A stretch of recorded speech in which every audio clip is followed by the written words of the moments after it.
পালিয়ে গিয়েছে শেখ হাসিনা রেহানাকে নিয়ে পালিয়ে গেছে, কিন্তু কেমন করে পালিয়ে গেল? এত এত সৈন্য রেখে, সেনাবাহিনী রেখে কেমন করে পালিয়ে গেল? হয়তো বা সেনাবাহিনীর সহযোগিতায় ওনারা পালিয়ে গিয়েছে। আমি তাদের কাছেই বলছি, যেমন করে তোমাদের সহযোগিতায় পালিয়ে গেছে, তেমন করে তোমাদের সহযোগিতায় আবার দেশে ফিরিয়ে আনুন। আপনাদের কাছে এই আবদার, তাদেরকে আবার বাংলার মাটিতে ফিরিয়ে আনুন।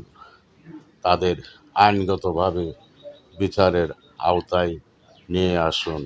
আপনাদের কাছে এই আবদার, বর্তমান সরকারের প্রধান উপদেষ্টা মোহাম্মদ ইউনূস সাহেবের কাছে আমার আবদার। যত সদস্য আছে বর্তমান সরকারের, তাদের কাছে এই আবদার। আসসালামু আলাইকুম।